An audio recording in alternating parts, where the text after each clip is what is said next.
There's a strange paradox humming beneath our modern lives. Never have we been so connected, and never have we felt so quietly alone. We wake up and reach for a glowing rectangle before we reach for our own breath.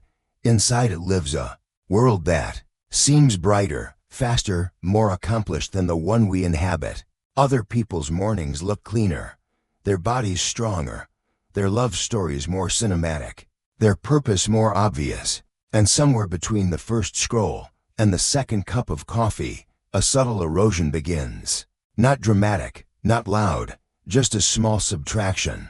It begins with a thought so ordinary it barely registers. I should be further along than this, and yet, that thought carries a weight older than civilization itself, the ancient ache of comparison, now amplified and industrialized, streaming endlessly into our palms. In earlier centuries, comparison was local. You compared yourself to the neighbor's harvest, the rival artisan, the sibling who inherited more land.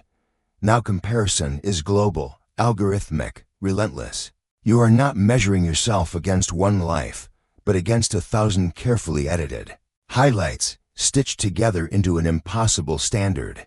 It is like trying to judge the worth of a single candle while standing inside a stadium of spotlights. And here's the first quiet truth we must sit with.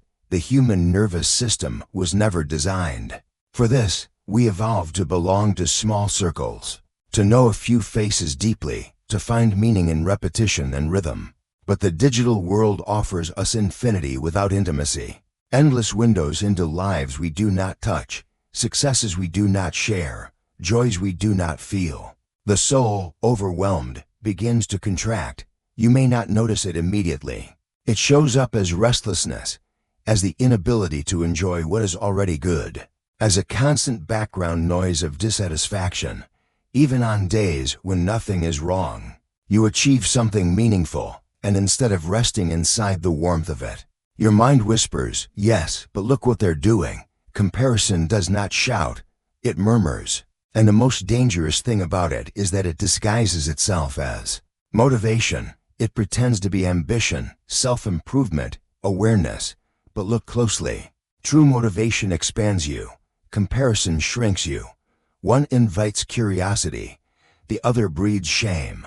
One says, "What is possible for me?" The other says, "Why? Am I not enough yet?" When joy is constantly deferred to a future version of yourself, thinner, richer, more admired, the present moment becomes merely a waiting room. Life stops being lived and becomes something to be optimized, posted, validated, and slowly, almost imperceptibly, self-worth migrates outward, into metrics and reactions, and the eyes of strangers. This is where joy begins to leak away, not because joy is absent, but because it is no longer allowed to arrive unannounced. It must now compete. Imagine standing before a mirror that does not reflect you as you are, but as you think you should be, a mirror that smooths some faces, sharpens others, edits out the pauses, the grief, the boredom, the invisible labor of becoming. This is the mirror of the online world, and we gaze into it every day, unaware that it lies not by fabrication, but by omission. What you see online is not a life, it is a performance of moments extracted from context. No one posts the silence after the applause fades. No one uploads the sleepless nights, the doubt, the private negotiations with fear. The camera arrives only after the chaos has been cleaned, after the pain has been metabolized. And yet the mind compares anyway, as if the comparison were fair. This is how inspiration quietly turns into self-erasure. You begin by admiring someone else's discipline, their beauty, their clarity. But admiration slips into measurement, and measurement slips into judgment. Soon, their success becomes evidence of your failure. Their timeline becomes an accusation against your own. And what was once curiosity hardens into envy, not the dramatic kind, but the dull, persistent ache of feeling behind. Here's a subtle cruelty of comparison. It flattens difference. It ignores the fact that lives are shaped by invisible variables: temperament, trauma, timing, privilege, randomness. It assumes that all seeds should bloom at the same hour, that all rivers should flow at the same speed. but nature does not work this way. Wisdom never has. A bamboo tree spends years growing roots underground before it breaks the surface. A star takes millions of years to ignite. Yet we look at ourselves mid-process, mid-confusion, and condemn our pace as defective. The mind, intoxicated by constant exposure, forgets how to honor the unseen. It forgets that growth often looks like stagnation from the outside, that healing is rarely photogenic, that some of the most important transformations happen in stillness, in obscurity, in rooms with no audience. And yet the digital world trains us to equate visibility with value. If it is not seen, it is not real. If it is not acknowledged, it does not count. Slowly we begin to curate ourselves as well, not just online, but internally. We suppress parts of our experience that do not translate well into likes. We rush our becoming so it can be consumed. This is the quiet tragedy. When life becomes a spectacle, the soul becomes a spectator to itself. You may notice it when even your happiest moments feel oddly hollow, as if they are already halfway gone. Because somewhere in your mind, you are imagining how they will look to others instead of how they feel to you. Presence dissolves. Joy becomes anticipatory, performative, conditional. And still, the comparison continues, because stopping feels like disappearance. But perhaps what we fear is not being unseen. Perhaps what we fear is finally seeing ourselves without the distortion. At the heart of comparison lies a deeper illusion, the belief that life is something measurable, that meaning can be quantified, that worth can be tallied like a score. Numbers seduce us because they promise certainty in a world that is inherently uncertain. Followers, income, age milestones, achievements per decade. The mind clings to these markers as if they were maps. But they are not maps, they are shadows. A life cannot be reduced to metrics without losing its essence. The danger is not in measurement itself, but in forgetting what cannot be measured. How do you quantify resilience, or the quiet courage it takes to keep going when no one is watching? How do you measure the depth of a conversation that changed you, or the strength it took to forgive someone who never apologized? Online comparison trains us to ask the wrong questions. Not am I alive to my life, but how does my life rank? Not what feels meaningful to me now, but how does this appear from the outside? And when these questions dominate, we begin to outsource our inner compass. This is where time becomes distorted. You feel late, even when there is no deadline. You feel rushed, even when there is nowhere to go. You feel behind, even when you are exactly where your life has led you. The present moment becomes an obstacle rather than a home. Ancient traditions warned us about this. They spoke of the ego as a hungry ghost, forever comparing, forever dissatisfied. They taught that peace arises not from accumulating more, but from needing less, from seeing clearly rather than striving endlessly. But clarity is difficult in a world designed to keep you slightly uneasy. Uneasy enough to keep scrolling. Comparison thrives on abstraction. It pulls you out of the body, out of sensation, out of lived experience, and into mental simulations, imagined lives, imagined judgments, imagined futures. And while the mind races ahead or sideways, life quietly continues, uninhabited. The great irony is this: the more you compare, the less you actually know yourself. Your desires become secondhand, your goals borrowed, your sense of self fragmented, reactive, perpetually adjusting to external cues. You become fluid in other people's dreams and estranged from your own. Yet even here, there's an opening, because the discomfort you feel is not a failure. It is a signal that something essential is being neglected, a call back to presence, back to the unmeasurable richness of simply being here, breathing, sensing, existing without commentary. The path forward is not to disappear from the world, but to remember your center within it, to feel time again, not as a race, but as a rhythm, to loosen the grip of comparison and let life approach you on its own terms. And when that begins to happen, something unexpected stirs, not louder success, but quieter joy, a joy that does not need witnesses, a joy that cannot be compared, because it is uniquely yours. There's an older rhythm beneath the noise, a pulse the modern world has not erased, only covered. You can still feel it if you pause long enough. It is the rhythm of seasons, of breath, of becoming without announcement, long before profiles and platforms. Life unfolded in cycles, sowing and waiting, effort and rest, bloom and decay. Nothing hurried, nothing compared itself to the tree beside it. But comparison pulls us out of rhythm and into acceleration. It convinces us that slowness is failure, that quiet is irrelevance, that invisibility is a kind of death. And so we push, we fill every silence, we document every step, we mistrust any growth that does not come with applause. Yet the soul grows in ways the crowd cannot see. Think of the moments that shaped you most deeply. Chances are, they were not public. They were moments of loss that cracked you open. Conversations that lingered long after they ended. Hours of confusion where nothing seemed to move, yet something essential was rearranging itself inside you.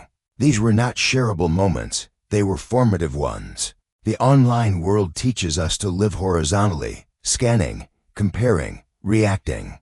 But wisdom has always invited us to live vertically, descending into depth, ascending into meaning. Horizontal living asks, how am I doing compared to others? Vertical living asks, am I aligned with what is true for me? When you return to rhythm, urgency softens. You stop forcing timelines that do not belong to you. You begin to sense when it is time to act and when it is time to wait. This is not passivity, it is attunement. The difference is subtle, but everything depends on it. Comparison thrives when attention is scattered. Rhythm returns when attention gathers. Notice how the body knows when it has had enough. Enough stimulation, enough noise, enough striving. There's a fatigue that sleep does not fix, a fatigue of constant self-evaluation. The mind asking, again and again, am I enough yet? The body eventually answers with heaviness, numbness, or restlessness. To step out of comparison is not to reject the world, but to renegotiate your relationship with it. To stop drinking from every stream, to choose what enters your awareness, to protect the slow, tender processes that cannot survive under scrutiny. This is where self-trust begins, not as a loud declaration, but as a quiet permission. Permission to move at your own pace, to value what feels alive rather than what looks impressive, to let your life be shaped from the inside out. And as rhythm returns, something else emerges, a sense of enoughness, not permanent, not perfect, but available. A feeling that this moment, imperfect as it is, does not need to compete to be worthy. Reclaiming your inner access is a subtle act of rebellion. The world will not applaud it. There is no badge for it, and yet it is the only place from which joy can grow without fear of comparison stealing it away. The inner access is the place where your values live before they are influenced, where desire rises before it is negotiated, where you remember what matters to you when no one is watching. Most people lose contact with this place not because they are shallow, but because they are overwhelmed, pulled outward again and again, until the center grows faint. Comparison accelerates this loss. It teaches you to look sideways when the work is to look inward. But when you begin to turn back toward yourself, you may feel disoriented at first. Silence can feel empty when you are used to noise. Stillness can feel like stagnation when you are used to movement. Stay anyway. Ask different questions. Not how do I measure up, but what nourishes me. Not what should I want, but what feels honest right now. These questions do not produce instant clarity. They produce something better, intimacy with your own life. From this place, effort becomes cleaner. You still act, you still create, you still grow, but the fuel changes. No longer envy or fear of falling behind, but curiosity, devotion, care. You begin to sense when an impulse is borrowed and when it is genuine, when a goal is aligned and when it is compensatory. This is how comparison dissolves, not through resistance, but through irrelevance. When you are deeply engaged with your own unfolding, other timelines lose their power over you, not because you are superior, but because you are occupied, rooted, present. Love changes here too. You stop competing for attention and start offering presence. You listen without scanning. You celebrate without calculating. You no longer need to prove your worth to be worthy of connection. And in doing so, connection deepens. Fear does not vanish, but it becomes more honest. Fear of judgment gives way to fear of self-betrayal, and that fear is useful. It keeps you close to your truth. Time slows, not objectively, but experientially. Moments widen. Life feels less like a race and more like a conversation. The inner axis is not something you achieve once. It is something you return to again and again. Each time comparison pulls you outward, you gently come back. Each time you forget, you remember. This is the practice. This is the path. And along this path, joy appears not as a climax, but as a companion. There's a gentler joy waiting for those who stop comparing. It is not euphoric. It does not shout. It does not need witnesses. It arrives quietly, often unnoticed. At first, like a warm current beneath the surface of ordinary days. This joy comes from inhabiting your life rather than evaluating it.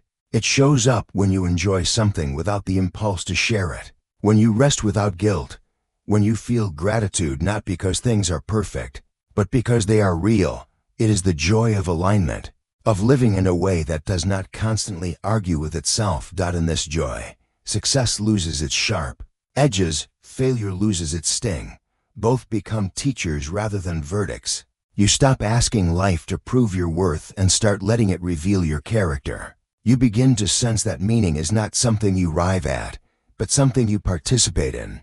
Comparison promised clarity, but delivered anxiety. Letting go delivers something quieter and truer. Peace with motion, acceptance of flux, a willingness to be unfinished. This is not resignation. It is liberation. When you no longer measure your life against others, you recover the freedom to be sincere, to choose what is simple, to delight in what is small, to trust that your path, winding and uneven, is not wrong simply because it is yours. And perhaps the deepest realization of all, joy was never missing. It was merely crowded out. Crowded out by noise, by urgency, by the endless suggestion that you should be elsewhere, someone else, something more. You do not need to become extraordinary to deserve peace. You do not need to be seen to be real. You do not need to win a comparison. That was never fair to begin with. Life is not a performance. It is a presence. And when you finally step out of the mirrors and metrics, when you let your life be lived rather than ranked, something settles, a soft knowing, a quiet belonging. You realize you were never behind. You were simply becoming.